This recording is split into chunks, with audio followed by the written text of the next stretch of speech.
आजकल छत्तीसगढ़ में आरक्षण का मुद्दा गहराया हुआ है। रमन सिंह जी ने एक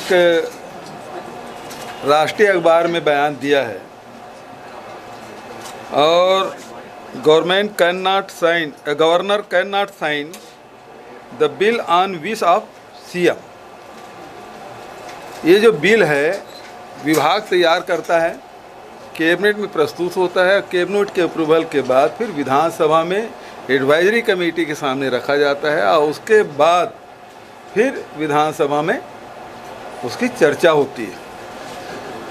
जहाँ तक कि आरक्षण बिल की बात है, सारी प्रक्रिया पूरी की गई और विधानसभा में सर्वसम्मति से पारित किया गया।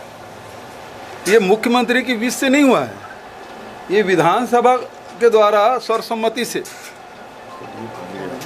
और सभी लोगों ने भाग लिया। ऐसा कोई विपक्ष के सदस्य नहीं जिसमें उन्होंने भाषण न किया हो और सर्वसम्मति से उन्होंने पारित किया है। लेकिन दुर्भाग्य की बात यह है कि रमन सिंह जैसे 15 साल जो मुख्यमंत्री रहे वो ये कहते हैं मुख्यमंत्री की विश से नहीं, ये विधानसभा के से ही पारित हुआ है।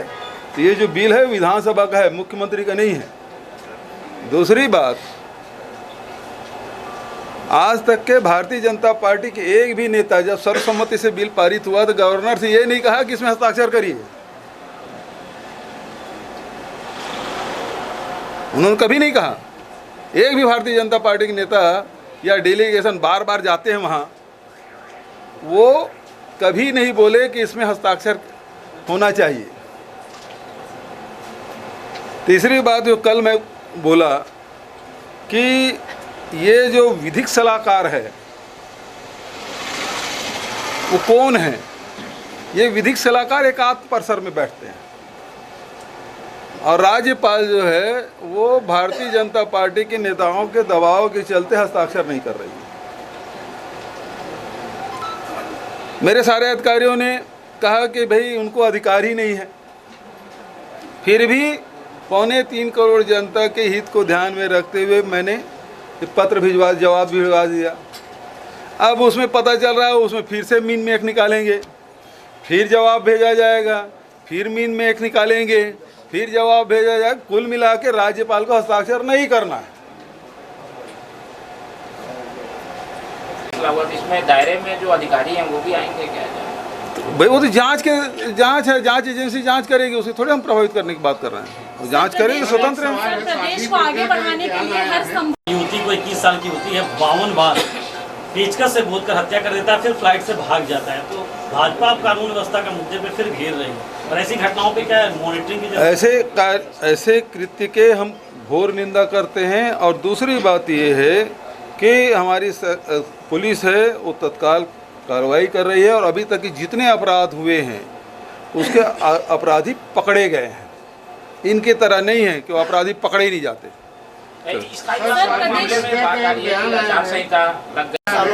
भाजपा ने जो कार्य किया है उसी विकास कार्यों को इन 4 वर्षों में दर्शा रही है। देखिए, भारतीय जनता पार्टी के लोग अभी अब वो सड़क के बारे में बात करते हैं, सड़क गड्ढे हैं, तो दोनों बात कर रहे हैं। अभी आप कह रहे 15 साल में काम किए हैं, 15 साल में काम किए हैं तो फिर गड्ढे कहाँ से आ गए भाई? सड़कें अच्छी बनी होती तो गड्ढे कैसे होते?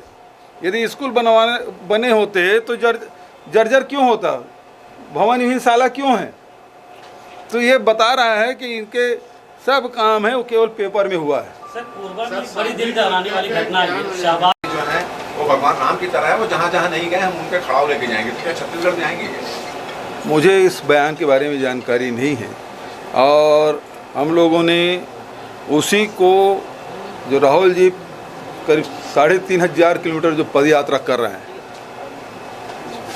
अब थोड़े से कुछ राज्य बचे हैं जिसमें हरियाणा एक बार जा चुके हैं, दूसरे बार हरियाणा, पंजाब, हिमाचल और जम्मू कश्मीर, ये 3-4 राज्य बचे हैं।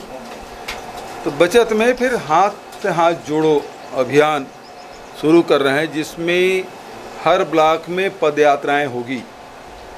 राहुल जी का संदेश, कांग्रेस का संदेश, हमारी विचारधारा और जहां हमारी सरकारें हैं वहां हमारी सरकार की उपलब्धि लेके पदयात्रा करेंगे। कल कुमारी शैलजा जी हमारी प्रभारी आई हुई थी और उन्होंने दिन भर बैठक करके सब समीक्षा की। विस्तारित कार्यकारिणी की भी बैठक हुई, फिर ब्लॉक अध्यक्षों की बैठक हुई और निर्देश यही हो कि हर ब्लॉक में हमारे पद यात्रा होंगे प्रतिदिन 10 किलोमीटर, मतलब एक दिन में अब 307 हमारे ब्लॉक हैं तो 3000 किलोमीटर की पद यात्रा प्रतिदिन विभिन्न स्थानों पे होगी और इसके माध्यम से सारी बातें पहुंचाई जाएगी। प्रदेश को आगे बढ़ाने के लिए हर संभव प्रयास हो रहा है, लेकिन इंडिया टुडे की एक रिपोर्ट के हिसाब से, सर्वे रिपोर्ट के हिसाब से 20 राज्यों में 16वें स्थान पर छत्तीसगढ़ को बताया गया है। किस मामले में? एक सर्वे रिपोर्ट में। नहीं, किस मामले में? क्या किसानों की कीमत मिलने में 16वें नंबर में? जी, मैं आपसे पूछना चाहता हूँ। हाँ ना, सुनो ना भाई, मैं इंडिया टुडे की जो सर्वे है वो किस एजेंसी सर्वे की मुझे जानकारी नहीं, आप बता रही हैं। पहली बात यह है, क्या किसानों को सबसे ज़्यादा कीमत छत्तीसगढ़ में मिलता है इसलिए 16वें नंबर पे आया है?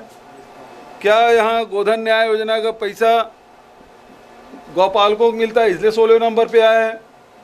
क्या यहाँ 7,000 रुपया सालाना मजदूरों को मिलता है, भूमि श्रमिकों को, इसलिए 16वें नंबर पे आया है? क्या 74% लघु उपज छत्तीसगढ़ में खरीदा जाता है पूरे देश का, इसलिए 16वें नंबर पे आया है? क्या हाट बाजार क्लिनिक योजना यहाँ चल रहा है, श्री धन्वंतरी योजना यहाँ चल रहा है, मुफ्त में इलाज, मुफ्त में दवाइयाँ दी जा रही, इसलिए 16वें नंबर पे आया है? मलेरिया में जो मलेरिया पैरासाइट है पहले 4.7 था %, अब 0.7% आया, इसलिए 16वें नंबर पे है। तो किस मामले में 16वें नंबर पे आया है? चलिए, थैंक यू। लेटेस्ट न्यूज के लिए सब्सक्राइब करें और न्यूज अपडेट्स के लिए बेल आइकन पर क्लिक करें।